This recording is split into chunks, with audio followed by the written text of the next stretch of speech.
Alright guys, welcome back to the channel. Today, do another install in my garage. We're going to do these fork boots on my Dyna, 39mm, and we're going to do all new brake rotors. These are, so I need 3 brake rotors for my bike because I have a dual disc front end. So I got 2 in the front, 1 in the rear. And I got these from Harley. So they're the same style brake rotors that I have on there now, they're just polished. I know I'm going to catch some flack for changing out rotors and not going with one of the superior aftermarket options, but I like Harley parts, I like the look, and I figured I might as well just ball out and do it polished. I guess you can say that's like the Northern California style, you know what I mean, kind of keep everything OEM but polished. So yeah, that's what we're going to do today. I got kind of a head start. I'm going to show you real quick what I got already done. So basically, like I said, I got these rotors here, super fucking nice, can't wait to put them on. I got them for I think they were on sale at a Shop Utah Harley. They were like $120 a piece. They're usually like $140 a piece, so when you buy 3 of them, that kind of adds up. So really stoked on these. Kind of bummed that they didn't send me any stickers, whatever. And they come with the the hardware as well, which I was pleasantly surprised with, because there's nothing worse than doing an installation, putting something new on and having to put the old ratty hardware back on. So definitely like the fact that they gave us all new hardware. So got the new hardware and we got the Loctite to go with it. So far what I've done is, and then before anybody gives me any flack for how I got my bike jacked up, it's probably not right, I know that. I'm just working with what I got, so you can leave a comment, let me know how much of an asshole I am, I don't know, whatever. But basically, we took everything off. It's all over here. We got the wheel off. These are going to be the old rotors that we replaced. I took the fender off, and I took the fairing off. So, got all the hardware organized. I got the axle here with all the spacers and everything in the order that they came off. These are the caliper hardware right here. I just got these zip tied out of the way real quick. And yeah, pretty much I think I just have to loosen this up here, drop this leg down a little bit, slide the boot over, and call that a day. Unloosen these, throw the rotors on, and call that a day. So yeah, should be pretty straightforward. Nothing too crazy. Just another simple video, and stay tuned. So that's it.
Alright, so check it out. I got the fork gaiters on here.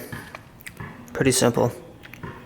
I've seen a couple videos on YouTube about people trying to feed this fork boot up like around these the caliper mount and the fender mount, which to me seems kind of crazy, but they actually ended up doing it. but it just seemed a lot easier to take everything off and just kind of slide the fork tube down and slide these over. So you know, choose whatever you prefer, but I think it's easier to just slide this tube off and throw this fork boot on. So the only thing we have to look at now for the manual is this gap right here. I think it specifies in the manual what this should be, so I'm gonna spec this out real quick and make sure that both sides are pretty precise as I can get them. So that's the next thing. This is page 408 of the climber manual. So if you're doing this and you want to get this as right as possible, if it focuses on it, basically what you want is 10.7 to 12.7 of gap between the cap bolt and the upper tree here. So that's what we're gonna shoot for. I'm not gonna make any promises. I'm just gonna try and get it as close as possible to one another. So.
Alright, so I went ahead and buttoned everything up.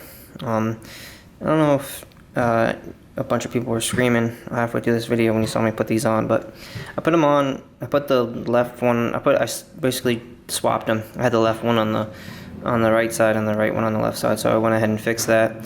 So now that I think they're on the right side, went ahead and tightened them all up while they're on the ground and on the wheel. Went ahead and tightened the axle, tightened all these caliper bolts, obviously, got the fender on there, and I got the gaiters on there. Really like the way it looks. I think it came out pretty sharp. Definitely digging it. Just, every now and then you have to kind of spruce up what you got if you're not buying, new bikes or building projects. It's good to kind of do little one-day projects and just kind of spruce up what you have. So I definitely like the way this came out. I like this a lot better than the grips that I did, obviously. So I like it so much that I don't even want to use the front brake. These things are like, you can fucking brush your teeth and shave in these things. That's how polished they are. So kudos to Harley. Obviously they know what they're doing. At least I like their aesthetic. So I think these look pretty sharp. Still give it that kind of like stock bike vibe, but not really, just a little bit of modification. So the next one's gonna be the rear one. I don't know if I'm gonna do a video on that. It's pretty much like, the same shit. And the rear one's got a bunch of clutter back there, and it's just generally a pain in the ass. So I don't know if I'm gonna film the rear one, but I think the front came out pretty dope. So I like the way it looks a lot. definitely, you know, definitely happy with how it came out. So that's it for today's video. Just a real quick little, you know, install. Nothing too crazy. Don't, as I said before, don't watch these videos as like a technical how-to, because I definitely don't do everything by the book. These aren't torqued at all. These are just, I follow the German torque measurement of Gutentite. So just do, you know, do your own work at your own discretion or whatnot. So but yeah, that's pretty much it. I think the front end came out pretty good. Overall, the refresh is coming along pretty good, so I'm pretty happy with it. So that's it, man. But yeah, that's pretty much it for today. So I'll catch you guys later. Boom.